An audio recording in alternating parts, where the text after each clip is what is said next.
যেটা ভালো করি এরপরে মানে ওইটাকে ছাড়া একটা ভালো কাজ এবং আমাদের টিম ধরেন শেষ করলাম তারা শুরু করে তারপরে আমরা লাস্টে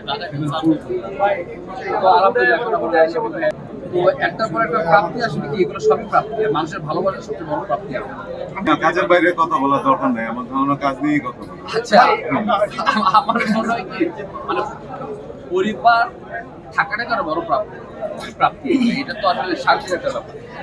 তো বাসা যখন ঢুকি তখন শান্তি, বাসার বাইরে যখন যাই কাজে সবাই কন্ডিশনে থাকি তখনও শান্তি। আসলে কাজটাও এখন একটা পরিবার হয়ে গেছে আমাদের, মানে আমাদের যে ইউনিটটা বা আমরা যেখানে চাই সবাই একটা পরিবার হয়ে গেছে। তো বাসা থাকলে একটা পরিবার, বাইরে গেলে একটা পরিবার, পরিবারের মধ্যেই আছে। আপনারা তো পরিবার, আপনারা তো পরিবার নাই।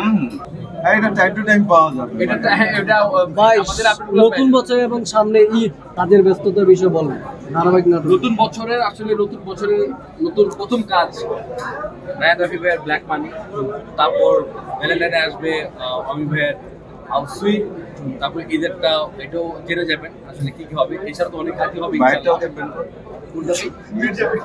আমি ছিলাম না তারপরে আসবে আমাদের সুমনা ভাইয়ের পরিচালনায় মির্জা। তো একটার পর একটা মানে অডিয়েন্স ভাই ব্রাদার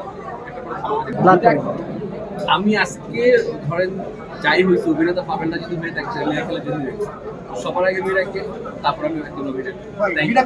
আপনার প্রথম উত্তর আমার কোনো রাজনীতি নিয়ে আমি কোনো মানে জানি না, আমার এই ব্যাপারে জ্ঞান খুব কম। তো আমি আসলে কাজটা নিয়ে থাকতে চাই। কাজ মানে কাজের পুস্তকগুলো